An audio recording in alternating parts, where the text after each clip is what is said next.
Thank you, Mr. Chairman. Again, our forever chairman, Elijah Cummings, reminded us that the charge of this committee is to be an efficient and effective pursuit of the truth.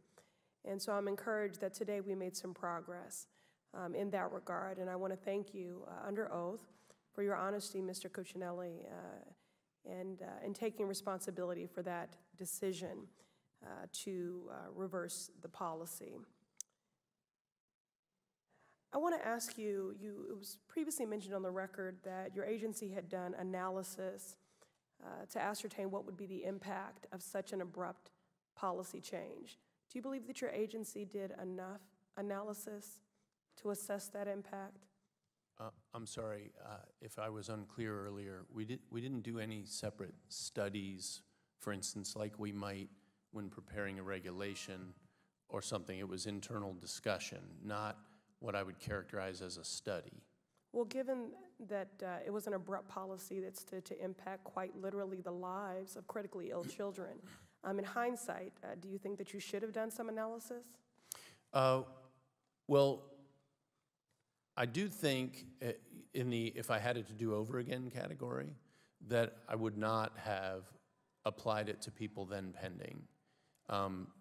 If for no other reason than to ease the information out and to not surprise them with a change in circumstances.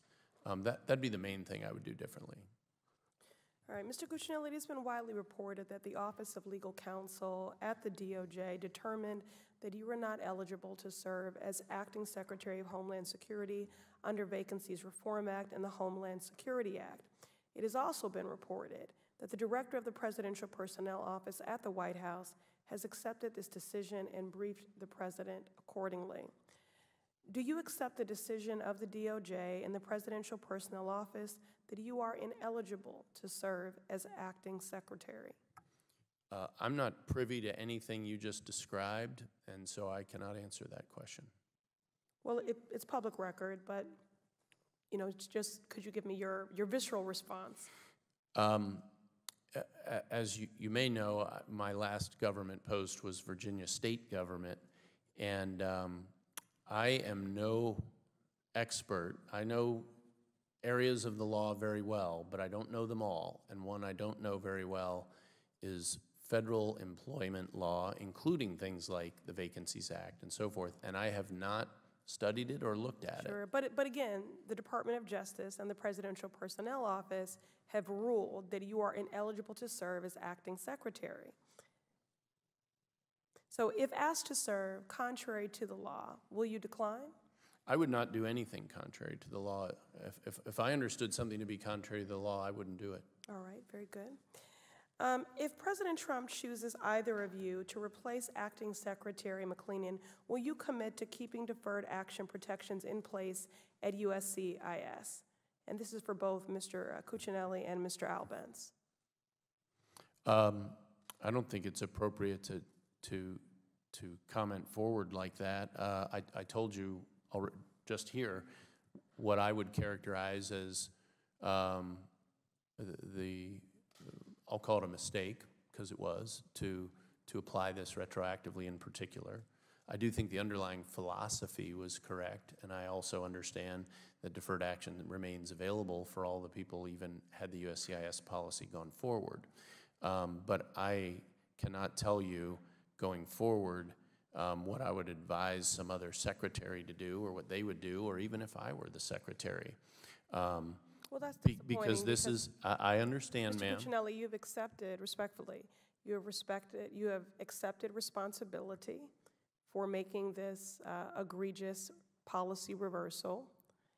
You have also expressed regret, and just now you used the word mistake. And so I'm not sure why it is challenging for you to just offer, if you are the Acting Secretary, would you keep the deferred action protections in place at USCIS? I don't expect to see any change regardless of who the secretary is, unless the program itself changes dramatically. Reclaiming my time. Mr. Albence, your response? I mean, first, I don't think there's any reason to speculate that I might be the acting secretary, because I don't see that happening. Would you ever. keep the policy in place, sir? Yes or no? I would certainly look at any decision going forward. I support the decision that acting secretary McAleenan made. Reclaiming my time, in closing, I just want to remind my colleagues here today to not lose sight of why we are here, the families and their critically ill children whose lives are on the line. We've talked a lot about process, but this isn't about process, it's about people, and we should never forget that. Thank you, and I yield.